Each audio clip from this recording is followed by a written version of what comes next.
Rashtrawadi communist पक्ष किसान सभा यांच्या पुढाकाराने जिल्ह्यातील आदिवासी शेतकरी कामगार शेतमजुरांच्या विविध मागण्यांसाठी पायी लॉंग मार्च मंगळवार दिनांक 21 फेब्रुवारी गुजरात सीमेवरील बर्डीपाडा रगतविहीर येथून सुरू करण्यात आला असून आज दिनांक 23 फेब्रुवारी सराड या ठिकाणी मुक्काम करण्यात येणार आहे। तेथून नाशिक जिल्हाधिकारी कार्यालयाकडे रवाना होणार आहेत। मार्च 2023 मध्ये दिंडोरी ते मुंबई पायी लॉंग मार्च मोर्चात मुख्यमंत्री एकनाथ शिंदे आणि मंत्रिमंडळाने मोर्चेकऱ्यांच्या मागण्या पूर्ण करण्याचे लेखी आश्वासन दिले होते। तत्काळ यंत्रणा कामाला लावण्याचे सांगितले होते। एका महिन्यात काही मागण्या पूर्ण करू असे सांगितले होते, परंतु मोर्चा माघारी फिरल्यावर शासकीय यंत्रणेने शेतकऱ्यांच्या मागण्यांकडे दुर्लक्ष करीत शेतकरी व मोर्चेकऱ्यांची थट्टा केली आहे। त्यांचा विश्वासघात केल्याने विविध मागण्यांसाठी जिल्ह्यातील आदिवासी बांधव पुन्हा थेट जिल्हाधिकारी कार्यालयाकडे पायी निघाले आहेत। जगाचा पोशिंदा असलेल्या शेतकऱ्याच्या कांद्याला 2000 रुपये आधारभाव देऊन कांदा निर्यात बंदी तत्काळ उठवावी, 24 तास वीज पुरवठा करावा, थकीत वीज बिले माफ करावी, वनजमीन नावावर करावी, तरुण आणि युवकांसाठी शबरी घरकुल योजनेची अंमलबजावणी करावी, जुन्या पेन्शन योजनेचा प्रश्न निकाली काढावा, अंगणवाडी सेविका, मदतनीस, आशा वर्कर्स यांच्या मानधनात वाढ करावी, अशा अनेक प्रश्नांसाठी हा मोर्चा काढला जात आहे।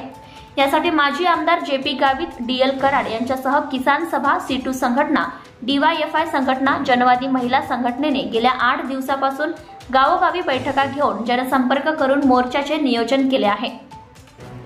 येत्या 26 फेब्रुवारीला जिल्हाधिकारी कार्यालयावर पोहोचत जिल्हा प्रशासनासमोर महामुक्काम करत प्रश्न प्रशासनासमोर मांडणार आहेत। यावेळी 16 पोलीस कर्मचारी सोबत आहेत। आमचा हा मोर्चा आता सुरू होतोय आणि काल परवापासून सुरगाण्यातून बर्डीपाड्यापासून सुरू झालेला हा लॉंग मार्च आज बोरगावात येऊन पोहोचलेला आहे।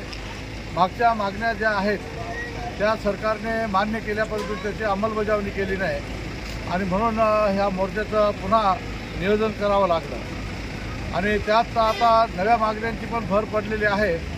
जे घरकुलासाठी वंचित लोक आहेत त्यांना घरकुल मिळालं पाहिजे। त्याचबरोबर कांद्याला निर्यात बंदी कांद्याची उठवली पाहिजे आणि कांद्याचा हमीभाव किमान 2000 रुपये तरी मिळाला पाहिजे। त्याचबरोबर जे वीज बिल आहे शेतकऱ्यांचं, वीज तर 24 तास येत नाही, परंतु 24 तास विजेचं बिल मात्र वसूल केलं जात आहे आणि म्हणून वीज बिल आपला विजेचा पुरवठा 24 तास झाला पाहिजे आणि वीज बिल जे थकीत आहेत ते माफ झाले पाहिजेत आणि त्याचबरोबर जी जुनी पेन्शन योजना आहे 2005च्या नंतर लागलेल्या सर्व कर्मचाऱ्यांची ती जुनी पेन्शन योजना तात्काळ लागावी, म्हणजे लावण्यात यावी आणि त्याचबरोबर वृद्धापकाळ पेन्शन योजना आपल्या 1500 वरून 4000 करावी।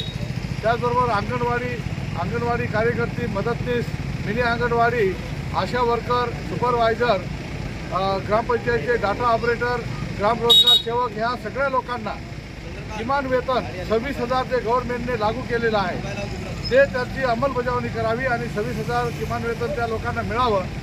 ह्या याच्यासह अनेक मागण्यांच्यासाठी वन जमिनीचा प्रश्न आहेत, त्या मागण्यांसाठी पुन्हा एकदा कलेक्टर ऑफिसवरती हा लॉंग मार्च जाऊन धडकणार आहे। त्याचबरोबर तिथं जर मागण्यांना काही सरकारकडून टाळाटाळ केली तर तिथं आमरण उपोषणाची पण पुढची पायरी आम्ही ठेवलेली आहे आणि अशा प्रकारे सरकारने जर टाळाटाळ केली तर पुन्हा मुंबईपर्यंत जाण्याची तयारी ठेवून हा लॉंग मार्च सुरू झालेला आहे। Subscribe now and press the bell icon. Never miss an update.